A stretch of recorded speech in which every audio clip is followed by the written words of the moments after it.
Thursday morning. Today is June 30th, and I'm meteorologist Michelle Morgan with a look at your tropical weather update. Now, we're still watching these three spots in the not only the Gulf of Mexico, but in the deep Atlantic basin here. And I do want to start off with what's going on in the Gulf of Mexico because it is closer to us here. So we are still looking at this low pressure system that's trying to get its act together, but it is packing a whole lot of moisture with it. And again, we've been seeing scattered showers and also some thunderstorms associated with some heavy downpours due to this low pressure system.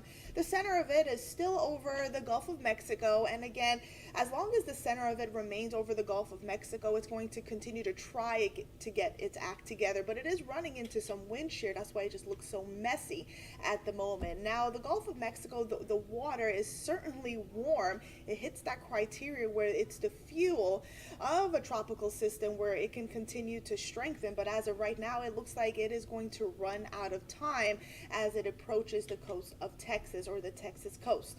As we look at the rainfall potential associated with this particular system, again, we'll see pockets of heavy rain, a widespread flooding potential. Again, that's possible with this same system because it has so much moisture associated with this. Some areas in southwestern Louisiana could potentially pick up 7 to even 8 inches of rainfall through the rest of the week. And as we take a look at eastern Texas along the coast, some areas, again, this will be isolated, could potentially pick up between 5 to 7 inches of rainfall through the rest of the week, or at least in the next 2 days or so, due to that system here. So right now, the National Hurricane Center continues to highlight that area.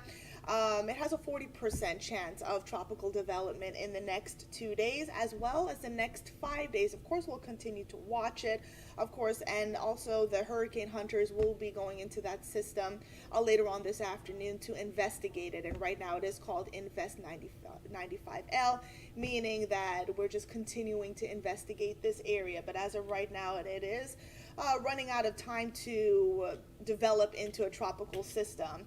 As we take a look at what's going on in the rest of the tropics here, we're still looking at that tropical wave that has a very high chance of development in the next couple of days or so. It is called potential cyclone, or potential tropical cyclone 2, and then we're looking at a new wave that is hundreds and hundreds of miles away from the Windward Islands as of right now, and it has a 10% chance of development in the next 2 days, as well as the next 5 days or so. But right now, the second area that we are looking at, that's about hundreds of miles away from the Windward Islands or so. It looks like that it will be running into some wind shears, so the atmospheric conditions really won't be conducive for further development. But of course, we'll continue to watch all of those spots. But I do want to talk about potential tropical cyclone 2. So right now, there really isn't a closed circulation. So right now, that's why it's called a potential tropical cyclone. And it's moving to the west at 20 miles per hour, so it is moving at a pretty good rate. And we have maximum sustained winds of 40 miles per hour, and it's about 660 miles east of the Bluefields, Nicaragua. So again, it has a while to go, but again, it's going to run into some wind shear that could potentially inhibit it from strengthening into a hurricane. But this could most likely be our next named storm of the season, and the next name on the list is Bonnie. So as we take a look at the latest track here, the forecast track from the National Hurricane Center, and you can see right here, it looks like it is forecasted to become a tropical storm as early as Friday morning, with winds of 50 miles per hour. And of course, that time frame could change. And of course, when it becomes a tropical storm, that's when it gets a name.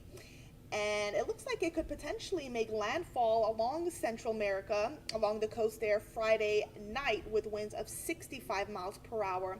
And as I mentioned before, it is going to run into some wind shear, which will inhibit it from strengthening into a hurricane. But the water in the Caribbean is certainly warm enough for further development.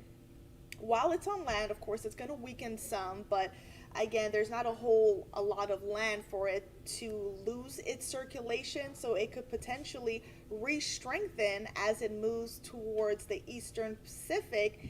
And as you can see right there, it could most likely strengthen into a Category 1 hurricane as early as Monday morning with winds of 75 miles per hour.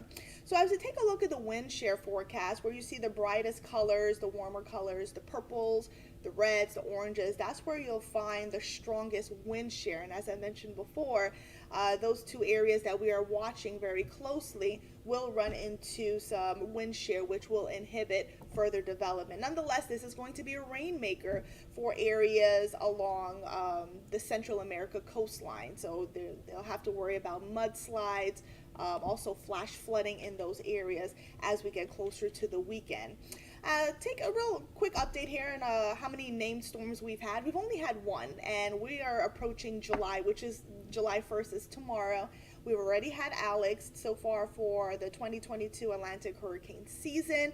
The next name on the list is Bonnie, and again, that same system that we're watching, potential tropical cyclone 2, most likely could become Bonnie in the next couple of days or so. So that's it for me here. That's the latest update as of right now. Of course, when we get the newest updates, we will keep you updated.